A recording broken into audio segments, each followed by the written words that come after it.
In the mid-1980s, the charming streets of Montmartre in Paris, known for their artistic heritage and bohemian atmosphere, became the hunting ground for one of France's most notorious serial killers. This picturesque neighborhood, nestled on a large hill in Paris's 18th arrondissement, with its iconic Sacré-Cœur Basilica overlooking the city, would soon be gripped by fear as elderly women began turning up dead in their own homes. That October, the first in a series of brutal attacks was reported. The victim, an 83-year-old woman living alone, had been savagely beaten and strangled. The crime scene bore no signs of forced entry, suggesting that the killer had either known his victim or had found a way to gain her trust. As the weeks passed, more attacks bearing the same details were reported. The killer was dubbed the Killer of the 18th and the Monster of Montmartre by the press, and his reign of terror would last for 3 years, leaving at least 18 elderly women dead, though some estimates put the number of victims higher. You are listening to the EvidenceLocker. Thank you for tuning into our podcast. We're able to bring you new episodes thanks to the support of our sponsors. If you prefer an ad-free experience, you can find us on Patreon. 25% of all Patreon proceeds go directly to the Dell Network, helping to bring closure to international cold cases.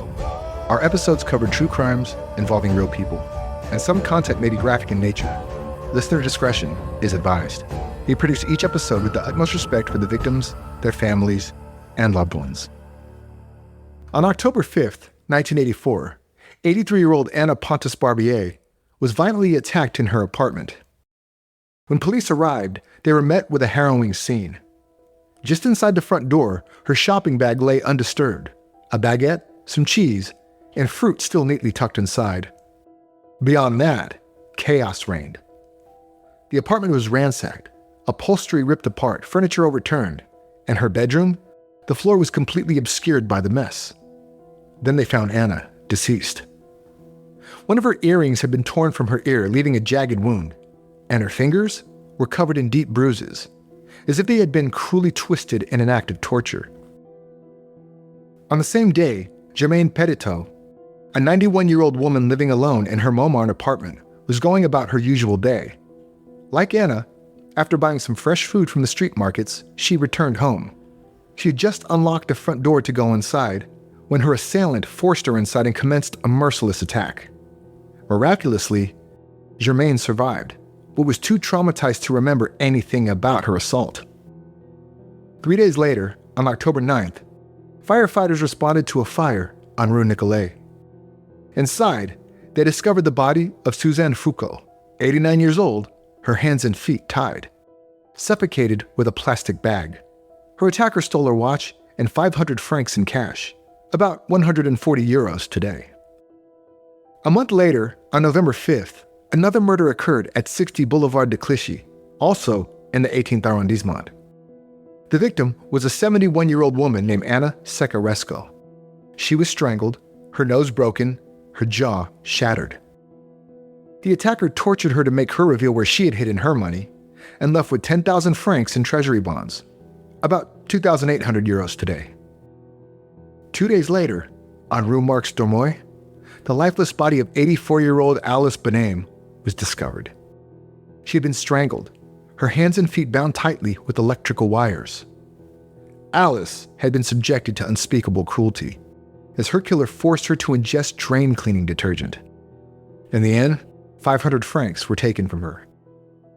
The following day, Alice's neighbor, Marie Chouat, 80 years old, also fell victim to a brutal attack in which she was tortured and suffocated, all for only 300 francs. And this continued into the very next day when yet another body was discovered. 75-year-old Maria Macodia's assailant had suffocated her with a dishcloth and inflicted multiple stab wounds. In an act of particular cruelty, he had severed one of her fingers as well. The motive appeared to be the same, a theft of just 200 to 300 francs. By this time, there was an obvious pattern to the crimes. Victims were all elderly women, ranging in age from 64 to 94. Each attack took place in broad daylight, after the victim had been out to run errands. Once inside, a brutal attack would be launched, often strangling the victim or suffocating them by placing a plastic bag over their heads, before ransacking their apartments for valuables.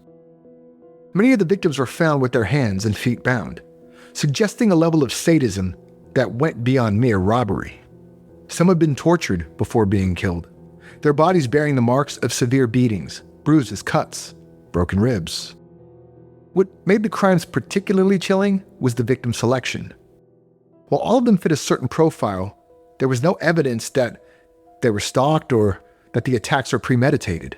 Instead, the victim were seen to be chosen opportunistically, and the killer would strike whenever there was a vulnerable target at an optimal time. This randomness made it incredibly difficult for the police to predict where he might strike next or to protect potential victims. It also added to the climate of fear in Montmartre, as residents realized that anyone could be next. One of the most frustrating aspects of the investigation was the lack of physical evidence. The killer was careful, rarely leaving behind fingerprints or other traceable clues. The few fingerprints that were found didn't match anything in the police database, suggesting that the perpetrator had no prior criminal record. Elderly women, now acutely aware of their vulnerability, adapted their daily routines, no longer venturing out alone, even for simple errands, but instead moving about in groups for safety. The police deployed 120 officers around Montmartre and Sacré-Cœur. In an effort to protect residents, local council provided escorts to accompany the elderly if they had to go to the bank to withdraw money. This gave them a sense of security. However, the attacks continued, and police did not seem to make much progress in the investigation. They also faced challenges in establishing a clear timeline of the crimes. Many of the victims lived alone and weren't in regular contact with family or friends, meaning that in some cases, bodies weren't discovered until days after the murders had taken place. This delay made it difficult to pinpoint exact times of death or to track the killer's movements. Police speculated that because the killer had an ability to gain entry into his victims' homes, he must have been charming and able to gain trust quickly. Alternatively, he was brutishly strong and simply overpowered them. The severity of the attacks, often involving torture beyond what was necessary for robbery, indicated a deep-seated anger or hatred towards his victims. As the investigation continued, detectives began to suspect that there might be more than one perpetrator involved. Some of the attacks seemed to involve two assailants, based on witness statements and the nature of the injuries inflicted on the victims. At the end of 1984, police were investigating 8 murders and a couple of attacks with the same hallmarks.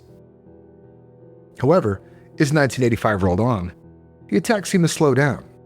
There were fewer reported incidents, and for a brief period, it seemed as though the killer might have stopped altogether. This lull gave the residents of Montmartre a brief respite from the constant fear they had been living under.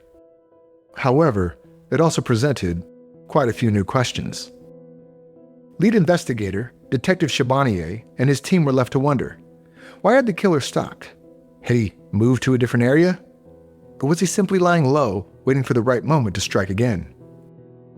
The lack of new evidence made it difficult to maintain momentum in the investigation, and public interest in the case began to wane. However, this pause in crimes proved to be temporary as a second wave of attacks commenced in December 1985, when 91-year-old Estelle Dangeau was discovered strangled in her home in the 14th arrondissement. 2 weeks later, 77-year-old André Ledam was killed in a similar manner. Just 5 days after that, 83-year-old Yvonne Caron became the next victim. Police began to question whether this new series of murders could be connected to the killings from 1984. Their methods had changed. There were no signs of binding or torture this time.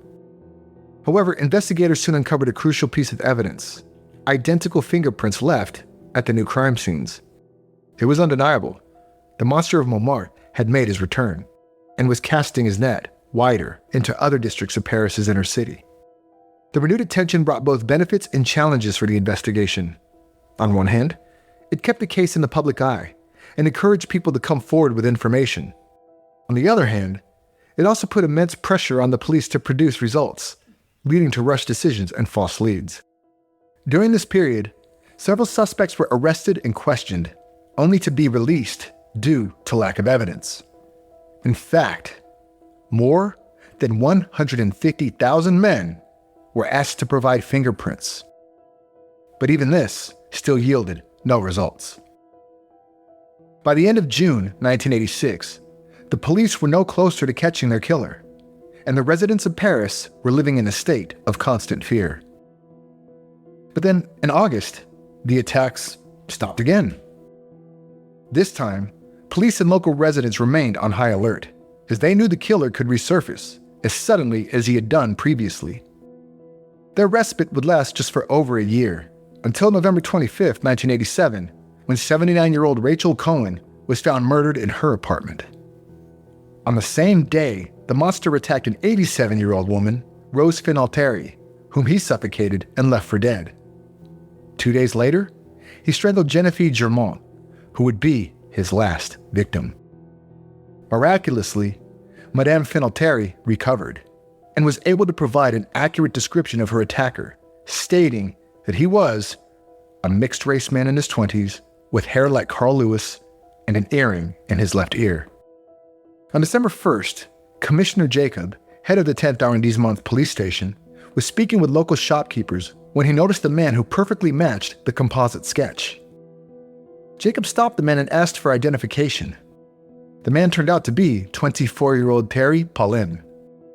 The officer asked Paulin to accompany him to the station, which he did without hesitation. Fingerprint comparison confirmed that Paulin was the killer they had been looking for 3 years. During his initial questioning, Paulin was defiant and uncooperative. However, faced with overwhelming evidence, he began to talk. What he revealed during his interrogation was horrifying. He confessed to a string of murders, providing details that only the killer could have known. His confession also confirmed the police's suspicion that there had been more victims than they had initially thought. Although Paulin was questioned about the killing of 18 elderly women, he hinted that the actual number was 21. He described his crimes in chilling detail, showing little remorse for his actions. According to reports, Paulin allegedly targeted women who appeared unfriendly or cold during interactions. In his statement to police, Paulin said, "I only approached the weakest of them." Paulin also admitted that he hadn't acted alone. He implicated his partner, Jean-Thierry Maturin, as an accomplice in many of the murders. Maturin was quickly arrested, and under questioning, he too began to confess his involvement in the crimes. It was unsettling to hear how Paulin went about his flamboyant life, despite being France's most wanted serial killer. While the police scoured the city for him, he lived it up in bars around Les Halles and Palais Royal, spending stolen cash on champagne and cocaine binges. When he murdered his last victim, Geneviève Germain, he hit the jackpot, stealing several thousand francs. The next day, he celebrated his birthday in grand style, reserving a restaurant near Les Halles and inviting 50 people to join him. He paid for everything in cash with Genevieve's money. One of Paulin's associates recalled that he would often say he was going to the bank or going to work. Horrified in hindsight, they realized that this is when he was heading out to find a new victim. The arrests of Paulin and Maturin brought a sense of relief to the residents of Montmartre, but also raised disturbing questions. How had these two men managed to evade capture for so long? Why had they targeted elderly women? And what had driven them to commit such brutal acts? Police were able to confirm that in late 1985, when the attacks in Montmartre seemed to slow down, Thierry Paulin left Paris. He had moved to the south of France with Maturin. The pair lived off the proceeds of their crimes, indulging in a lavish lifestyle fueled by drugs and partying. During this time, they stayed with Paulin's father, who did not like Maturin. The couple broke up and Maturin moved back to Paris. Paulin stayed on in Toulouse and started an artist collective for cross-dressers, but it failed. Despondent, Paulin returned to Paris, where he resumed his toxic relationship with Maturin. And before long, their killing spree continued with a vengeance. The pair had developed a system, with Paulin usually carrying out the attacks, while Maturin acted as a lookout. This teamwork made their crimes even more efficient and difficult to detect. As the investigation continued, a clearer picture of Paulin and Maturin's motives began to emerge. Both men were struggling with drug addiction, particularly to cocaine, and many of their crimes had been committed to fund their habit. However, the extreme violence of their attacks suggested that there was more to their actions than simple robbery. During the second lull in killings in 1985, Thierry Paulin was actually serving time in prison. The reason for his incarceration had nothing to do with the murders, however. He had gotten into a violent dispute with his drug dealer over product quality. The confrontation had escalated to Paulin assaulting the dealer with a baseball bat. When the dealer pressed charges, Paulin was arrested and brought to trial in August 1985. He received a 16-month sentence, though he ultimately served only 12 months before being released. Psychological evaluations of Paulin revealed a deeply troubled individual. Born on November 28, 1963, in Fort-de-France, Martinique, a French overseas territory in the Caribbean, Paulin's early life was marked by instability and abandonment. Just after his birth, Paulin's father left for France, and in his wake, Paulin's mother left him in the care of his paternal grandmother. Growing up without parents, he struggled to find his place in the world. Yet despite this challenging start, those who knew him as a child described him as a bright and charming boy, albeit one who often felt out of place in the conservative Caribbean society. His grandmother, a restaurateur, did not have much time for her grandson. Psychologists would later speculate whether his grandmother's indifference towards him, after being abandoned by both of his parents, is what caused the grown-up Paulin to despise elderly women. At the age of 10, Paulin lived with his mother and her new family for a while, but it didn't quite work out. When he was 16, his mother convinced his father, who lived in France, to take him in. Thierry, a mixed-race kid from a broken home in a predominantly white school, never quite fit in there either. He also struggled academically, and when he turned 17, enlisted in the army. By this time, he was openly gay and suffered discrimination because of it. In 1984, when he left the army, he learned that his mother and her family had moved to Paris, so he moved in with them. Again, he did not fit in with his half-siblings, and after many outbursts, he decided to leave his mother's home for good. The City of Light, with its promise of freedom and acceptance, must have seemed like a dream to the young man from Martinique. However, the reality of life in the big city would prove to be far from what he had imagined. On his own, Paulin struggled to find steady work and took on various odd jobs, mainly in hospitality. He found himself increasingly drawn into the Parisian nightlife, mostly the gay nightclub scene. He took a job as a waiter at a drag cabaret club, starting with bussing tables, and eventually took to the stage in the nightly show. Reportedly, he invited his mother to come and watch him perform, but she left only seconds into his number. It was in this world that Paulin began to experiment with drugs, particularly cocaine. His drug use escalated quickly, and soon he found himself addicted and desperate for money to fuel his habit. This desperation would ultimately drive him to commit his heinous crimes. Paulin's physical appearance was striking. Standing at 6'3", he was an imposing figure. He often wore makeup and had long manicured nails, a look that made him stand out in a crowd. It was this recognizable look, however, that helped police identify him in the end. In 1982, Paulin met Jean-Thierry Matherin, who would become both his lover and his accomplice in crime. Matherin was from French Guiana and had come to Paris seeking a better life. The two bonded over their shared background and their struggles in the city. This toxic combination of factors, his troubled childhood, drug addiction, desperation for money, created the perfect storm that would transform Thierry Paulin from a troubled young man into one of France's most notorious serial killers. The case against Paulin and Matherin was strong. Physical evidence tied them to multiple crime scenes, and their confessions provided details that only the perpetrators could have known. As the prosecution prepared its case, it became clear that this would be one of the most high-profile trials in French criminal history. The trial of Thierry Paulin and Jean-Thierry Matherin was set to begin in early 1989. However, fate had other plans. While in prison, Paulin learned he was HIV positive. In the 1980s, an HIV diagnosis was essentially a death sentence, with effective treatment still years away. On April 16, 1989, just months before his trial was due to start, Thierry Paulin died in prison from AIDS-related complications. He would never face justice in a courtroom for his crimes. Paulin's death left many feeling cheated of closure. The families of his victims who had been hoping to see him answer for his crimes were denied that opportunity. It also meant that many questions about the full extent of his crimes would remain unanswered forever. With Paulin's death, the focus of the case shifted entirely to Jean-Thierry Mathurin. His trial began in November 1989 and lasted for several weeks. The courtroom was packed each day with journalists, curious members of the public, and relatives of the victims, all eager to understand how these horrific crimes had been allowed to happen.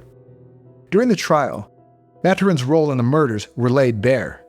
While he had not personally killed any of the victims, he had been present for many of the attacks, acting as a lookout and helping to plan the crimes. He was also implicated in the robbery and assault of several survivors. Mathurin's defense team attempted to portray him as a victim of Paulin's influence, arguing that he had been coerced into participating in the crimes. However, the prosecution presented evidence of Mathurin's willing involvement, including his admissions during questioning, and physical evidence linking him to multiple crime scenes. After deliberation, the jury found Mathurin guilty of complicity in multiple murders, attempted murders, and robberies. He was sentenced to life in prison with a minimum of 18 years before the possibility of parole. The conclusion of Mathurin's trial brought a measure of closure to the case, but it also left many lingering questions. How had Paulin and Mathurin managed to evade capture for so long? Could more have been done to protect vulnerable elderly residents? Or were there more victims who had never been identified? In the aftermath of the trial, there was a great deal of soul-searching within the Paris police force and the broader French justice system. The case had exposed significant shortcomings in how crimes against the elderly were investigated and how information was shared between different police departments. As a result of the Paulin case, several changes were implemented. There was a renewed focus on protecting vulnerable elderly residents with increased community policing efforts and better support systems put into place. The police also improved their methods for tracking and analyzing patterns in violent crimes, hoping to identify serial offenders more quickly in the future. The Paulin-Mathurin case also had a lasting impact on French popular culture. It inspired numerous books, documentaries, and even a feature film. The image of the Monster of Montmartre became a chilling part of Parisian urban legend. In the years since the case, there have been ongoing debates about the factors that led to Paulin and Mathurin's crimes. Some point to their troubled backgrounds and drug addiction as contributing factors, while others see their actions as evidence of pure evil. The truth, as is often the case in such complex and disturbing crimes, likely lies somewhere in between. What is clear is that the case of Thierry Paulin and Jean-Thierry Mathurin remains one of the most shocking and impactful criminal cases in French history. It exposed vulnerabilities in society's treatment of both the elderly and marginalized youth and raised important questions about the justice system. Today, Montmartre is largely recovered from the shadow of these crimes. Tourists once again flock to its charming streets and iconic views of Paris. But for those who remember, there's a quiet acknowledgement of the dark chapter in the neighborhood's history. They know that even in the city of light, darkness can sometimes find a foothold. It's a chapter of criminal history that continues to fascinate and disturb, decades after the last victim fell prey to Paulin and Mathurin's reign of terror. If you'd like to dive deeper into this case, check out the resources we use for this episode in the show notes. Don't forget to follow us on social media for more updates on today's case. You can find us on Facebook, Instagram, TikTok, and X. We also have a channel on YouTube where you can watch more content. If you enjoy what we do here at EvidenceLocker, please subscribe on Apple Podcasts or wherever you're listening right now, and consider leaving us a 5-star review. This was the EvidenceLocker. Thank you for listening.